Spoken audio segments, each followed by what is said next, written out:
Om Shanti 20 April 2026 प्रातः मुरली बाबा कहउछंती मीठे बच्चे तुमे माने ईश्वरीय सल्वेशन आर्मी अर्थात आध्यात्मिक सुरक्षा प्रदानकारी सेना अट। तुमको ही समस्तंकु सद्गति देबाकु हेबो। समस्तंकर प्रीति एकमात्र बाबांक सहित जोड़िबाकु हेबो। तुमे माने ईश्वरीय सल्वेशन आर्मी अर्थात आध्यात्मिक सुरक्षा प्रदानकारी सेना अट। तुमको ही समस्तंकु सद्गति देबाकु हेबो। समस्तंकर प्रीति एकमात्र बाबांक सहित जोड़िबाकु हेबो।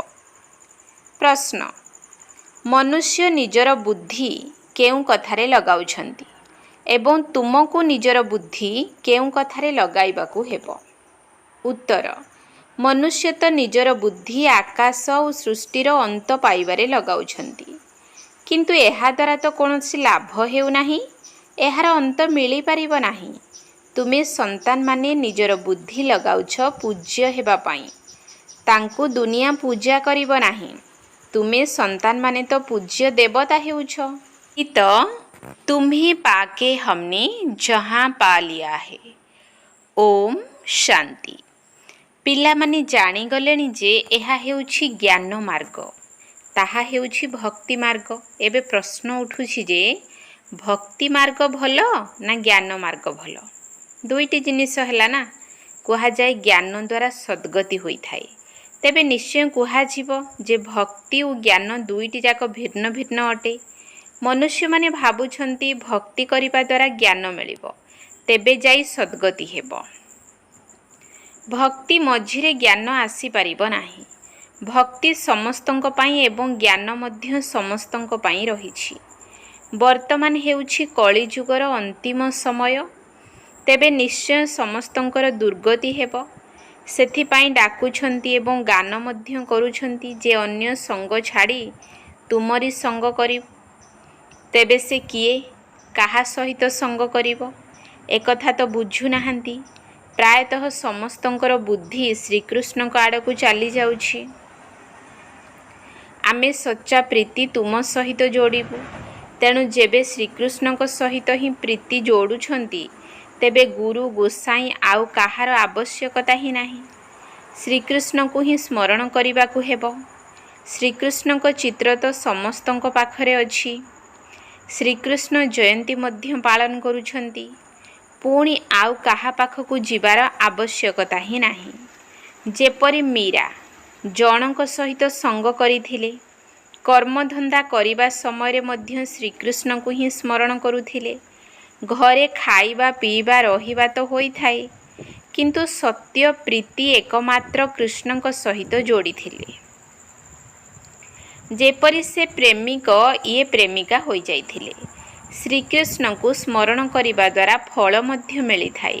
श्रीकृष्ण को तो समस्ते जानिछंती, गायन मध्य करुछंती सत्य प्रीति। आमे तुम सहित जोड़िलु, अन्य संग छाड़िलु, तेबे सर्वोच्च सत्य पिता परमपिता ही अटंती। समस्तंकु एकमात्र बाबा ही संपत्ति देई थांती, तांकु केही भी जानी नाहंती। जदिओ कहउछंती परमपिता परमात्मा शिव, किंतु सीए केबे आसुछंती एकथा जानी नाहंती। शिव जयंती पालन करुछंती, तेबे से निश्चय आसी थांती। केबे किपरि आसुछंती, कौन आसी करुछंती, काहाकु हेले जणा नाही। केही भी मनुष्य मात्र के जानी नाहंती जे से समस्तंकर सद्गति करिथांती, किंतु किपरि करिथांती। सद्गतिर अर्थ कौन किछि हेले भी बुझु नाहंती। शिव बाबा तो निश्चय स्वर्गर राजत्व देइथिबे ना। तुमे संतान माने सही धर्मर होई मध्य जानी नथिलो, भूली जाइथिलो, तेणु अन्य माने किपरि जानी पारिबे?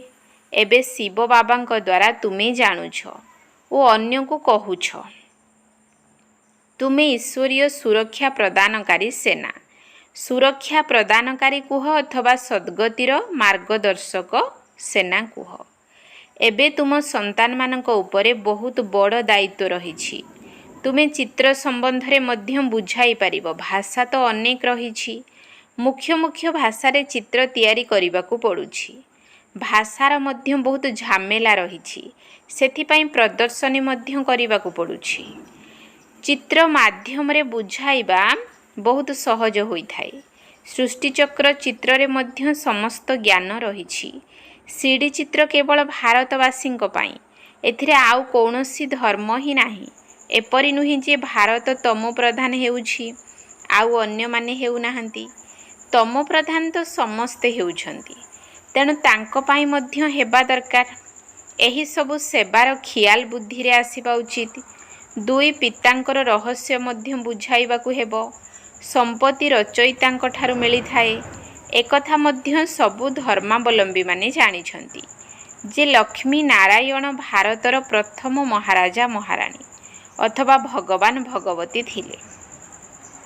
अच्छा, तांको एही स्वर्गर राज्य किपरि मिलिला? निश्चय भगवान को द्वारा मिलिला। किपरि केबे मिलिला एकथा काहाकू भी जଣା नाही। गीतारे श्रीकृष्णଙ୍କର नाम लेखि पुणी प्रलय देखाई देइछंती, किंतु एहार फलाफल किछि हेले भी नाही। एकथा तुम संतान मानकू बुझाइबाकू हेबो। चित्र तो सबुआडे रहिछि। लक्ष्मी नारायणकर चित्र मध्य थिबो।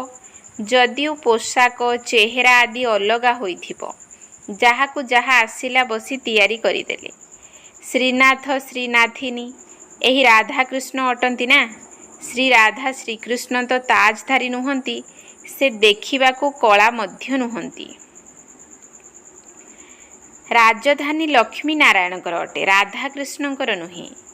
मंदिर तो अनेक प्रकार तैयारी करिछंती, नाम तो गोटिए रखिबे लक्ष्मी नारायण। लक्ष्मी नारायणकर राजधानी बोली कुहाजिबो। राम सीतांकर वंश लक्ष्मी नारायणकर वंश, राधा कृष्णंकर वंश न थाए। एही कथा मनुष्यंकर खियाल रे ही नाही। तुमे संतान माने मध्य पुरुषार्थर क्रम अनुसार जानिछ। जहाँकर सेवार शौक रहिछि से तो व्याकुल होई सेवा करंती। केही केही कहउछंती आमे बुझुछु, किंतु धीरे धीरे मुख खुलिबा पाई युक्ति रचना करिबाकू पड़ुछि। अनेक भाबुछंती वेद शास्त्रर अध्ययन द्वारा यज्ञ तप आदि करिबा द्वारा तीर्थ आदि करिबा द्वारा परमात्मा को पाई परिबु, किंतु भगवान कहउछंती एसबु मोठारु दूर करिबार रास्ता। ड्रामा रे समस्तंकु दुर्गति प्राप्त करिबार अछि, सेथिपाई एहिपरि कथा कहउछंती। पूर्वरु आमे मध्य कहूथिलु जे भगवान हेउछंती सर्वोच्च, जिए जेउ प्रकारे भी जाई परिबे। तेणु मनुष्य माने अनेक प्रकारर रास्ता धरिछंती। भक्ति मार्गर रास्ता धरी धरी थकी गले भगवान को ही डाकुछंती, हे पतित पावन, आपण आसी पावन हेबार रास्ता बतांतु। आपणक बिना पावन होई पारिबु नाही, थकी जाइछु।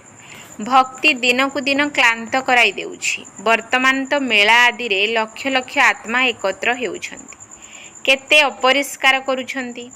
एबे तो अंतिम समय एही दुनिया को बदलिबा को हेबो। वास्तव रे दुनिया ही गोटिए, ताकू दुई भाग करि देइछंती। तेणु मनुष्य भाबुछंती स्वर्ग नरक अलगा अलगा दुनिया, किंतु एहा अधा अधा अटे। उपरे सत्य जुग, पुणी त्रेता जुग, तापरे द्वापर जुग, कली जुग रहिछि। कली जुग रे तमो प्रधान हेबाकू ही पड़िबो। सृष्टि पुरुणा हेउछि, एही कथा को केही बुझु नाहंती, द्वंद्वरे पड़ुछंती। केही श्रीकृष्ण को भगवान तो केही राम को भगवान कहि देउछंती। आजिकाली तो मनुष्य निजकू मध्य भगवान बोली कहि देउछंती। कहउछंती आमे ईश्वरंकर अवतार अटु। देवता मानक ठारु मध्य मनुष्य तीक्ष्ण होई गलेनी, तथापि देवता मानकू देवता ही कुहाजिबो। एमाने तो पुणी मनुष्य को भगवान बोली कहि देउछंती। एहा हेउछि भक्ति मार्ग। देवता माने तो स्वर्गर बासिंदा अटंती। एबे कलिजुगी लौह जुगरे पुणी मनुष्य भगवान किपरि होई परिबे? बाबा कहउछंती मु संगम जुगरे ही आसुछि, जेतेबेले कि मोते आसी दुनिया को परिवर्तन करिबाकू पड़ुछि। कलिजुगरु सत्यजुग हेबो, बाकी सब शांति धाम को चली जिबे। ताहा हेउछि निराकारी दुनिया, एहा हेउछि साकारी दुनिया। बुझाइबा पाई निराकारी वृक्ष को मध्य बड़ करिबा उचित। आकाश परि ब्रह्म महतत्व मध्य बड़ अटे। ଉଭୟର ଅନ୍ତ ପାଇପାରିବ ନାହିଁ। ଯଦିଓ ଚେଷ୍ଟା କରୁଛନ୍ତି ଉଡ଼ାଜାହାଜ ଆଦିରେ ଯିବେ, କିନ୍ତୁ ଏହାର ଅନ୍ତ ପାଇପାରିବେ ନାହିଁ। ସମୁଦ୍ର ହିଁ ସମୁଦ୍ର, ଆକାଶ ହିଁ ଆକାଶ ରହିଛି, ସେଠାରେ ତ କିଛି ହେଲେ ବି ନାହିଁ। ବହୁତ ଚେଷ୍ଟା କଲେ ମଧ୍ୟ ଏସବୁ କଥାରେ ଫାଇଦା କ'ଣ ଅଛି? ଭାବୁଛନ୍ତି ଆମେ ନିଜର ବୁଦ୍ଧି ଖଟାଉଛୁ। ଏହା ମନୁଷ୍ୟଙ୍କର ବୁଦ୍ଧି।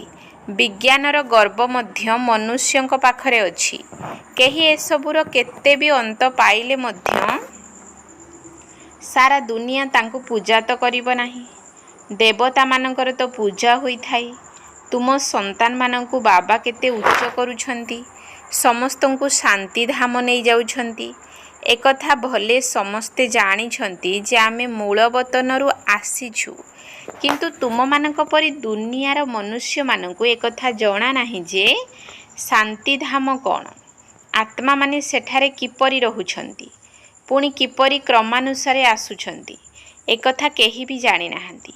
ବ୍ରହ୍ମ ମହତ୍ତତ୍ୱରେ ନିରାକାରୀ ବୃକ୍ଷ ରହିଛି, ଏକଥା ବୁଝୁନାହାନ୍ତି ଯେ ସତ୍ୟଯୁଗରେ ଅଳ୍ପ ସଂଖ୍ୟକ ରହିବେ, ବାକି ସବୁ ଆତ୍ମାମାନେ ବ୍ରହ୍ମ ମହତ୍ତତ୍ୱରେ ରହିବେ। ଯେପରି ଏହି ସାକାରୀ ବତନ ରହିଛି, ସେହିପରି ମୂଳ ବତନ ଅଟେ।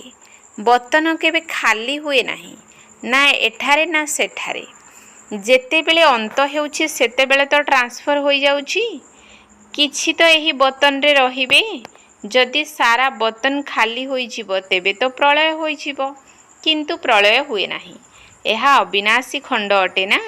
ଏହିସବୁ କଥା ବୁଦ୍ଧିରେ ରଖିବାକୁ ହେବ।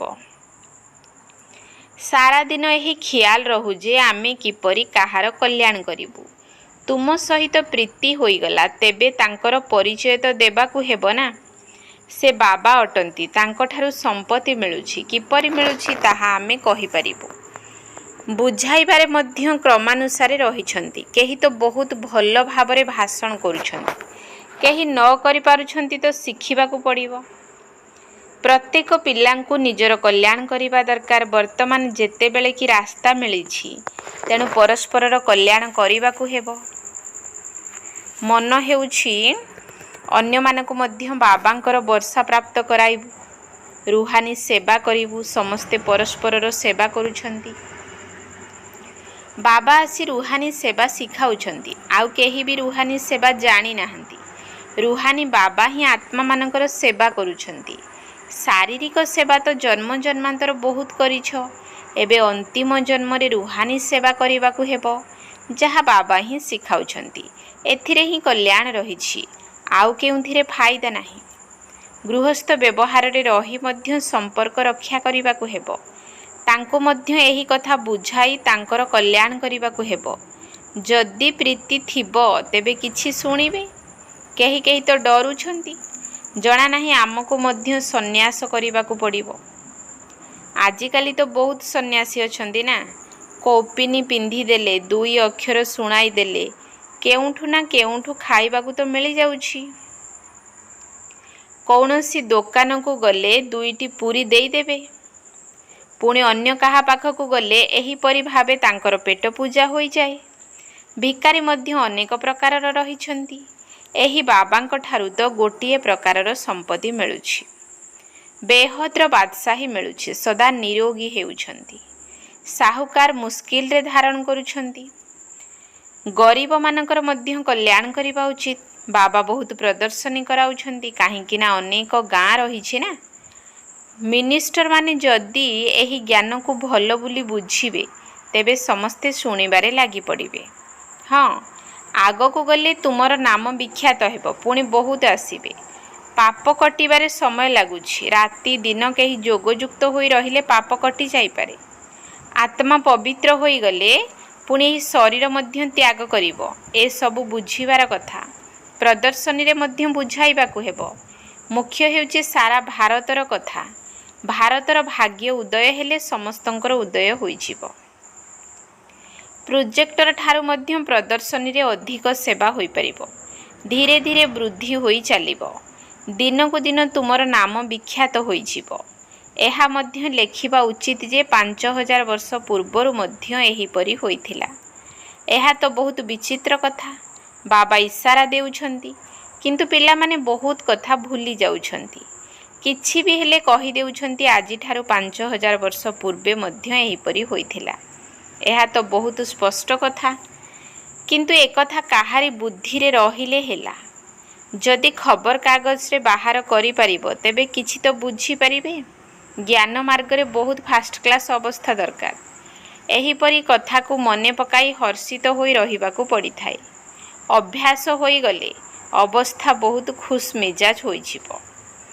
अच्छा, मीठा मीठा सिकिल धे संतान मानक प्रति माता पिता बाप दादांकर मधुर स्नेह संपन्न शुभेच्छा एवं सुप्रभात। आत्मिक पितांकर आत्मिक संतान मानकू नमस्ते। आत्मिक संतान मानकर आत्मिक बाप दादांकू नमस्ते नमस्ते नमस्ते। सुप्रभात। धारणा पाई मुख्य सार।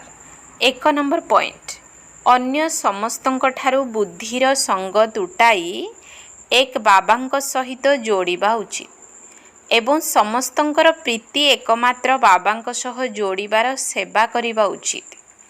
अन्य समस्तंक ठारू बुद्धिर संग तुटाई एक बाबांक सहित जोड़िबा उचित एवं समस्तंकर प्रीति एकमात्र बाबांक सह जोड़िबार सेवा करिबा उचित। 2 नंबर पॉइंट, सत्य सत्य रुहानी ईश्वरीय सहयोगी हेबाकू पड़िबो। निजर कल्याण करी अन्य मानकू मध्य रास्ता बताइबाकू हेबो। अवस्था बहुत खुशमिजाज करिबाकू हेबो। सत्य सत्य रुहानी ईश्वरीय सहयोगी हेबाकू पड़िबो। निजर कल्याण करी अन्य मानकू मध्य रास्ता बताइबाकू हेबो। अवस्था बहुत खुशमिजाज करिबाकू हेबो। वरदान, निजर श्रेष्ठ व्यवहार द्वारा सर्व आत्मा को सुख देउथिबा महान आत्मा भव। निजर श्रेष्ठ व्यवहार द्वारा सर्व आत्मा को सुख देउथिबा महान आत्मा भव। जो माने महान आत्मा अटंती सेमानकर प्रत्येक व्यवहार द्वारा सर्व आत्मा मानकू सुखर दान मिली थाए। सेमाने सर्वदा सुख देई थांती एवं सुख नहीं थांती। तेणु चेक कर जे महान आत्मार लक्षण हिसाब रे सारा दिन समस्त को सुख देइछि तो, पुण्यर काम करिछि तो। पुण्यर अर्थ हैला काहाकू एभली जिनिस देबा जहा द्वारा सही आत्मा ठारू आशीर्वाद बाहरिबो। तेणु चेक कर जे सबु आत्मा ठारू मते आशीर्वाद मिलुछि तो, काहाकू भी दुख देबा बा नेबा होई नाही तो, तेबे कुहाजिबो महान आत्मा। स्लोगान, करि सारिबा परे भाबिबा ही पश्चातापर रूप अटे। करि सारिबा परे भाबिबा ही पश्चातापर रूप अटे। अव्यक्त इशारा, महान हेबा पाई मधुरता एवं नम्रतार गुण को धारण कर। संस्कार बा नेचर तो समस्तंकर अलगा अलगा अटे, किंतु समस्तंकर स्नेही बा सबु कथारे विजयी अर्थात संबंध रे सफलता, मानसिक स्थिति रे विजयी एवं बाणी रे मधुरता सेतेबेले आसी पारिबो जेतेबेले तुमर स्वभाव सरल होइछिबो। तेबे सरल स्वभावर अर्थ हैला जेपरी समय, जेपरी व्यक्ति, जेपरी परिस्थिति ताकू परखी नेई निजको सरल करिदेबा। तेणु सरल स्वभाव अर्थात मेलापी बा सबु परिस्थिति रे निजको खाप खुआई नेउथिबा। सरलर अर्थ अवहेला पणिया नुहे। ओम शांति।